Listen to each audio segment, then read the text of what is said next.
ಶಿವಪುರಾಣದ ಕತೆ. ಶಿವಪಾರ್ವತಿಯ ವಿವಾಹ. ಕೈಲಾಸದಿಂದ ಬಂದ ಅದ್ಭುತ ಮದುವೆಯ ಮೆರವಣಿಗೆ. ಭಗವಾನ್ ಶಿವ ಮತ್ತು ದೇವಿ ಪಾರ್ವತಿಯ ದಿವ್ಯ ವಿವಾಹ ಹೇಗೆ ನಡೆಯಿತು? ಕೈಲಾಸದಿಂದ ಬಂದ ಅದ್ಭುತ ಮದುವೆಯ ಮೆರವಣಿಗೆ ಹೇಗಿತ್ತು? ಶಿವಪುರಾಣದ ಈ ಭವ್ಯ ಪ್ರಸಂಗವನ್ನು ತಪ್ಪದೇ ನೋಡಿ. ದೇವಿ ಪಾರ್ವತಿಯ ಮಹಾತಪಸ್ಸಿಗೆ ಮೆಚ್ಚಿದ ಭಗವಾನ್ ಶಿವನು ಅವಳನ್ನು ತನ್ನ ಪತ್ನಿಯಾಗಿ ಸ್ವೀಕರಿಸಲು ಒಪ್ಪಿದರು. ಈ ಸುದ್ದಿ ಕ್ಷಣಾರ್ಧದಲ್ಲೇ ದೇವಲೋಕದಾದ್ಯಂತ ಹರಡಿತು. ದೇವರುಗಳು, ಋಷಿಗಳು ಮತ್ತು ಗಂಧರ್ವರೆಲ್ಲರೂ ಸಂತೋಷದಿಂದ ಸಂಭ್ರಮಿಸಿದರು. ಏಕೆಂದರೆ ಇದು ಸಾಮಾನ್ಯ ವಿವಾಹವಲ್ಲ, ಇದು ಶಿವ ಮತ್ತು ಶಕ್ತಿಯ ಪುನರ್ಮಿಲನವಾಗಿತ್ತು. ಹಿಮಾಲಯದ ರಾಜ ಮತ್ತು ಮೇನಾದೇವಿ ತಮ್ಮ ಪುತ್ರಿಯ ವಿವಾಹದ ಸಿದ್ಧತೆಗಳನ್ನು ಭವ್ಯವಾಗಿ ಆರಂಭಿಸಿದರು. ಅರಮನೆ ಹೂಗಳಿಂದ ಅಲಂಕರಿಸಲ್ಪಟ್ಟಿತ್ತು. ದೇವತೆಗಳೆಲ್ಲರೂ ಈ ದಿವ್ಯ ಕಲ್ಯಾಣಕ್ಕೆ ಆಹ್ವಾನಿಸಲ್ಪಟ್ಟರು. ಶುಭ ಮುಹೂರ್ತದ ದಿನ ಕೈಲಾಸದಿಂದ ಶಿವನ ಮದುವೆಯ ಮೆರವಣಿಗೆ ಹೊರಟಿತು. ಆ ಮೆರವಣಿಗೆ ನೋಡಿದರೆ ಯಾರಿಗೂ ಆಶ್ಚರ್ಯವಾಗದೇ ಇರಲಿಲ್ಲ. ನಂದಿಯ ಮೇಲೆ ಭಗವಾನ್ ಶಿವನು ಕುಳಿತಿದ್ದರು.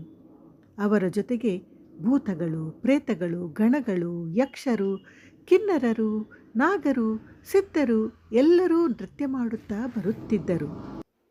ಡಮರುನಾದ, ಶಂಖಧ್ವನಿ ಮತ್ತು ಹರಹರ ಮಹಾದೇವ ಎಂಬ ಘೋಷಣೆಗಳಿಂದ ಇಡೀ ಭೂಮಿಯೇ ಮೊಳಗುತ್ತಿತ್ತು.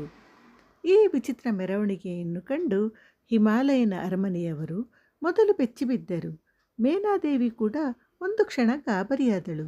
ಇವರೇ ನನ್ನ ಮಗಳ ವರನ ಎಂದು ಆಶ್ಚರ್ಯಪಟ್ಟಳು. ಆಗ ಭಗವಾನ್ ವಿಷ್ಣು ಮಂದಹಾಸದಿಂದ ಹೇಳಿದರು, ಮಹಾದೇವರ ನಿಜವಾದ ದಿವ್ಯ ರೂಪವನ್ನು ನೋಡಿ. ಕ್ಷಣದಲ್ಲೇ ಶಿವನು ತನ್ನ ದಿವ್ಯ ಸೌಂದರ್ಯದ ರೂಪವನ್ನು ಪ್ರದರ್ಶಿಸಿದರು. ಚಂದ್ರಶೇಖರ, ನೀಲಕಂಠ, ತ್ರಿನೇತ್ರ, ತ್ರಿಶೂಲಧಾರಿ, ಅಪಾರ ತೇಜಸ್ಸಿನಿಂದ ಕಂಗೊಳಿಸುತ್ತಿದ್ದ ಶಿವನ ರೂಪವನ್ನು ಕಂಡು ಎಲ್ಲರೂ ಭಕ್ತಿಯಿಂದ ತಲೆಬಾಗಿದರು. ಪಾರ್ವತಿಯ ಮುಖದಲ್ಲಿ ಸಂತೋಷದ ಕಣ್ಣೀರು ತುಂಬಿತು.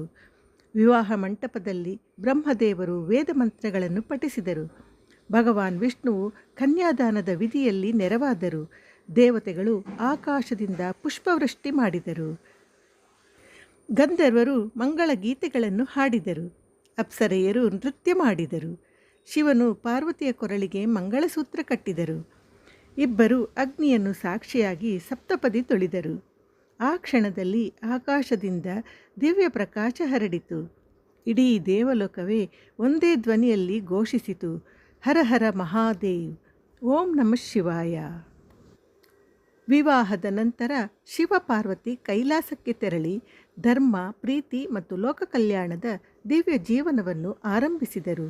ಈ ಪವಿತ್ರ ಸಂಗಮದಿಂದಲೇ ಮುಂದೆ ಗಣೇಶ ಮತ್ತು ಕಾರ್ತಿಕೇಯರ ಅವತಾರ ಹಾಗೂ ತಾರಕಾಸುರನ ಸಂಹಾರಕ್ಕೆ ದಾರಿ ನಿರ್ಮಾಣವಾಯಿತು.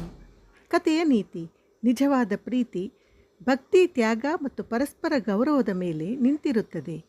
ದೇವರ ಇಚ್ಛೆಯ ಮುಂದೆ ಎಲ್ಲ ಅಡೆತಡೆಗಳು ದೂರವಾಗುತ್ತವೆ. ಈ ಕತೆ ನಿಮಗೆ ಇಷ್ಟವಾದರೆ ಲೈಕ್ ಮಾಡಿ, ಶೇರ್ ಮಾಡಿ ಮತ್ತು ಇಂತಹ ಮತ್ತಷ್ಟು ಪೌರಾಣಿಕ ಕಥೆಗಳಿಗಾಗಿ ನಮ್ಮ ಚಾನಲನ್ನು ಸಬ್ಸ್ಕ್ರೈಬ್ ಮಾಡಿ. ಧನ್ಯವಾದಗಳು.